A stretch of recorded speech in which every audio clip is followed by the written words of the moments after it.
외반증입니다. 무지 외반증이 제가 솔직히 치료하기 제일 어렵습니다. 이게 뭐 이렇게 자기가 벌어진 거라 가지고 굉장히 치료하기 어려운데요. 일단 무지 외반증의 정의에 대해서 알아보도록 하겠습니다.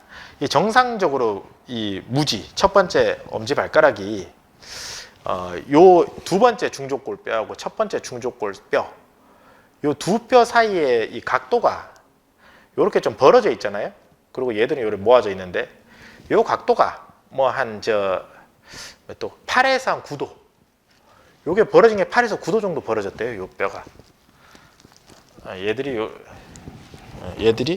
8에서 9도 정도 벌어져 있는데 요게 더 벌어져.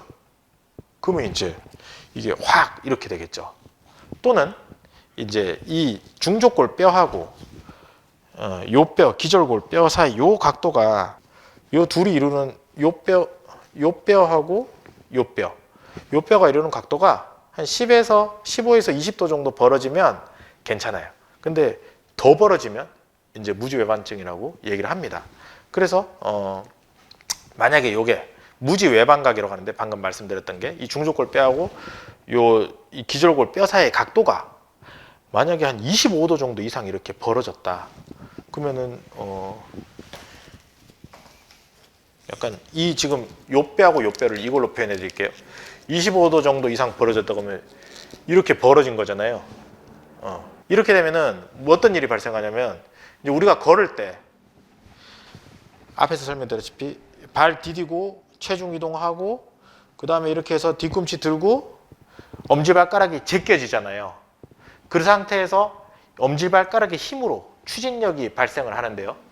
그 엄지발가락 힘으로 추진력이 발생하게 하는 근육이 장무지 굴근, 긴 엄지 굽힘근입니다.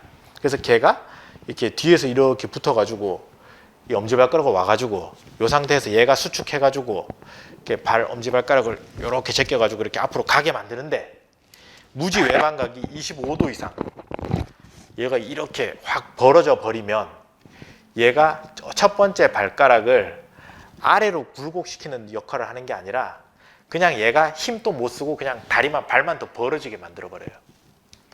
발을 더 벌어지게 만들어 버려요. 그래서 무지 외반각이 25도 이상 됐다. 그러면 이미 장무지 굴근의 기능은 떨어지게 되고 보행할 때 와인드리스 기전, 아치가 살아나는 기전은 발생하지 않는다. 그러면서 그냥 발가락만 더 벌어져 버린다 이거예요. 그래서 25도 정도 벌어지면 불안하죠. 근데 만약에 30도, 뭐 35도 이렇게 확 꺾어져 있다, 진짜 뭐 엄청 꺾어져 있다. 이렇게 되면 어떻게 되냐면요. 일단은 이 엄지발가락 자체가 이렇게 돌아요. 안으로 이렇게 이 첫 번째 중족골, 이 자체가 원래 이렇게 있잖아요, 그죠? 근데 얘가 이렇게 돌아버려요. 안으로 돌면서 요 옆에 붙어 있던 이 힘줄이 이 뼈가 도니까 아래로 가버려요. 원래는 무지외전근이라는 근육이 발의 옆에 붙어가지고 이렇게 붙어가지고 이렇게 엄지발가락 벌리게 작동하는 근육이거든요. 근데 얘가 이 각도가 35도 이상 돼 버리면 안으로 돌면서 이 무지외전근이라는 힘줄이 그냥 밑으로 들어가 버려요. 그러면 이제 얘는 어떻게 된다? 안쪽에서 이렇게 발가락 벌리게 하는 기능은 사라지고 무지외전근이 그냥 발가락을 아래로 굽히게 만들어 버려요.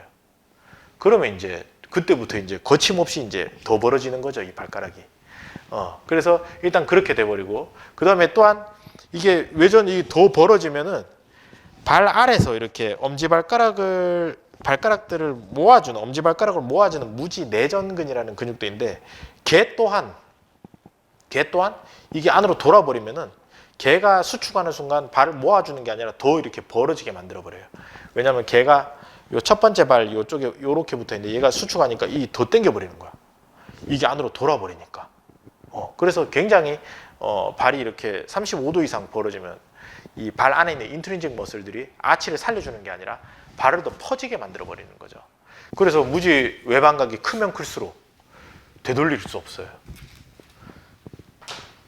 그래서 치료하기 제일 힘듭니다, 제가. 그래서 이게 왜 생기나? 요게 이제 첫 번째 중족골하고 두 번째 중족골이 벌어지다 보니까 이게 벌어지니까 요 뼈도 이래 벌어져 버리거든. 뭐 그렇게 얘기하는 사람들도 있고, 얘는 나는 첫 번째 중족골 나는 정상인데 야 네가 안으로 들어왔잖아. 네가 들어오니까 나도 같이 벌어졌잖아. 그래서 이게 이 위에 게 먼저인지 밑에 게 먼저인지 몰라요. 그래서 뭐 닭이 먼저냐 달걀이 먼저. 근데 뭐 어찌됐든 간에 이게 무지외 반증이 있으면 이게 벌어지고요. 그 다음에 상대적으로 이 첫 번째 중족골이 위로 올라가 버려요. 이 설상골 기준으로 해서 이게 위로 들려버립니다. 그러면서 안으로 돌아요. 상대적으로 이 설상골 얘는 아래로 꺼져 버려요. 그러니까 무지외 반증이 있으면 이게 발이 퍼지면서 이 안으로 무너져 버리는 거죠. 아래로. 그렇게 됩니다.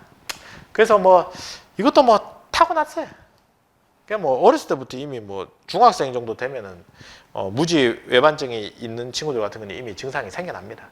그리고 상대적으로 요 관절이 굉장히 헐렁한 사람들 또는 그냥 몸이 굉장히 유연해. 모든 관절이랑 근육들이 흐느적 또는 뭐 이제 발 자체가 딴 데는 괜찮은데 발만 인트리직 머슬이 굉장히 약하면서 아치가 살아있는 게 아니고 딱 서는 순간 발이 이렇게 흐느적하니 퍼지는 사람들이 있어요. 또 뭐 아킬레스건이 기본적으로 짧으면 말씀드렸다시피 아치를 살리는 기전이 잘 안 생기다 보니까 무너지면서 발이 퍼져가지고 그렇게 해서 문제가 생길 수도 있고요.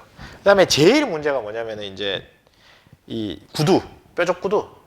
그러니까 원래 발 기능이 막 나쁘진 않았는데 엄마가 무지외반증이야.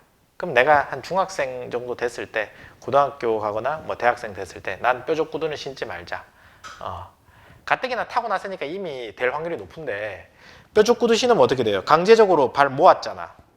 그러면 이 각도, 이 무지외반각을 이미 증가시켜 버렸죠. 시작이 뭐다고?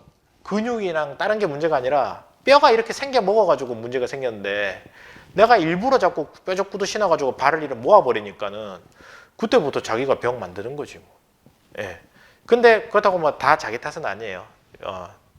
부모님 탓일 수도 있어요. 부모님이 원래 이래 타고났으면 난 될 확률이 높다. 그러니까 부모님이 외환무지가 있으면 본인은 구두, 뾰족 구두나 뭐 앞이 좁은 신발은 가급적 안 신는 게 좋아요. 그걸 첫 번째 원칙으로 두고요. 그래서 치료는 뭐 어떻게 하냐면 그냥 일단 무조건 아킬레스건 길이 늘려놓고, 예. 그 다음에 아까 이 장무지 신근, 발가락, 엄지발가락 제끼는 근육이라는 또는 엄지발가락 구부리는 근육, 이 두 개의 근육들이 무지외반증이 있는 사람들은 짧아지거나 잘 작동하고 힘이 있으면 어떻게 된다고? 더 벌려버린다 그랬죠. 그러니까 얘들을 일단 이완시켜야 돼요.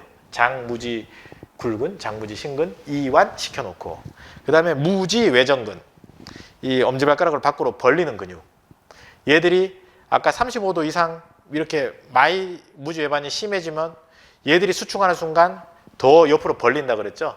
그러니까 이 첫 번째 중족골하고 발가락의 움직임을 제어해놓고 발가락 벌리는 운동을 해서 장무지 외정근의 기능을 좀 살려줘야 됩니다. 근데 쉽지 않아요. 그게 뭐 그리 쉽게 살아나지 않는 것 같아요. 그렇지만 그래도 뭐 충분히 이 근육을 잘 풀고 이완시켜서 어떻게든 기능을 좀 살려놔야 모양은 안 돌아와도 좀 아픈 건 좀 덜하지 않을까, 뭐 그런 생각입니다. 근데 대부분 뭐 족부족관절학 책을 보니까 수술적 방법이 굉장히 많았던 것 같습니다. 그래서 요거는 저도 굉장히 치료하기 어렵다. 그렇지만 무조건 딸이 있다, 무지외반증이 그런 내가 있고 딸이 있다, 절대로 뾰족 구두를 신게 하지 마라. 예, 그게 무지외반증입니다. 좋아요 꾹, 구독 꾹, 알람 설정 꾹